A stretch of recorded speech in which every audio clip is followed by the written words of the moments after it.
Hello and welcome back to another character preview video. My name's Lumin and today we're having a look at Sea of Stars.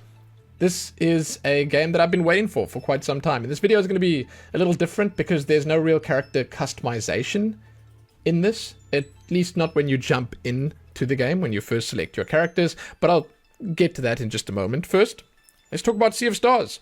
It's a turn-based RPG inspired by the classics like Final Fantasy and Chrono Trigger. It tells the story of two children of the Solstice who will combine their powers of the sun and the moon to perform Eclipse Magic, the only force capable of fending off the monstrous creations of the evil alchemist known as the Fleshmancer.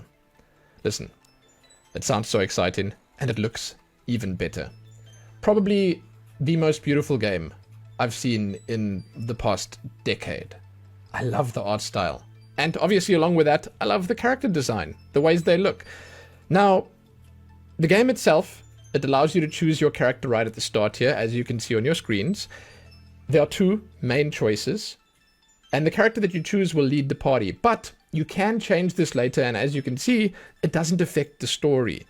Not majorly, at least. It might just maybe change the character that addresses whoever you're talking to first, the character that leads the conversations, and so on and so forth. Both characters are very much intertwined.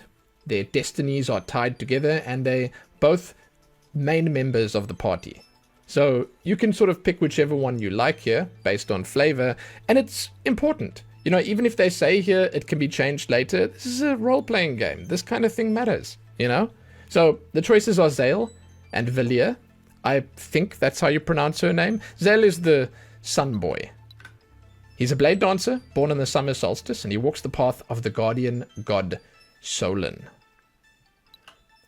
Valere is a monk born on the winter solstice, and she walks the path of the guardian goddess Luana. So you can see the direct links here to the sun and the moon. And then there are those themes that sort of spread throughout the game, like the eclipse that they talk about and the different powers that you have over the time of day and stuff like that. It's really, really cool. It's all built in there. Now, a few details about the classes.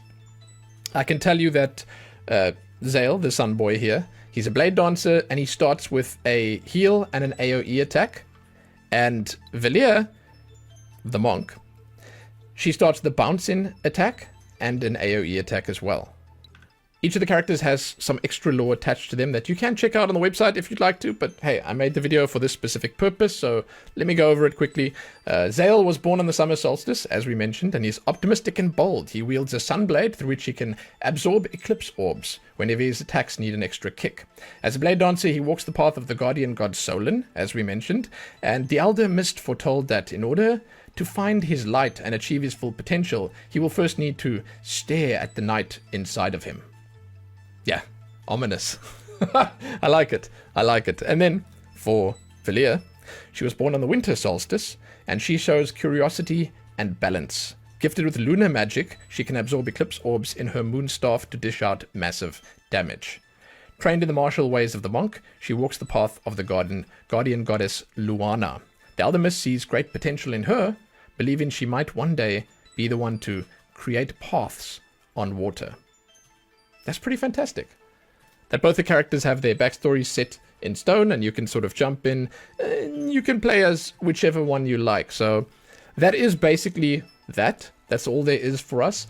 The characters, once again, only matter to a certain extent, but it is, as I mentioned, nice to be able to jump in and just, you know, pick what makes you happy when you play a game like this. So, hey, I hope you guys enjoyed a little look into the two main characters in Sea of Stars. There are going to be a lot of other supporting characters that are going to make the game far more flavorful and interact with these two main characters in different ways, and that's super exciting.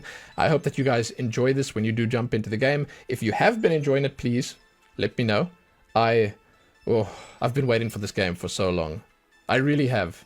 So, let me know what you guys think. Let me know which of these two, Zale or Valere, you will be picking when you jump in for your first playthrough. I'd love to hear it. You can, as always, check back here soon for more. Give this one a like and share it and do all that other good stuff. Most importantly, though, happy picking those characters. Happy playing Sea of Stars. Happy that.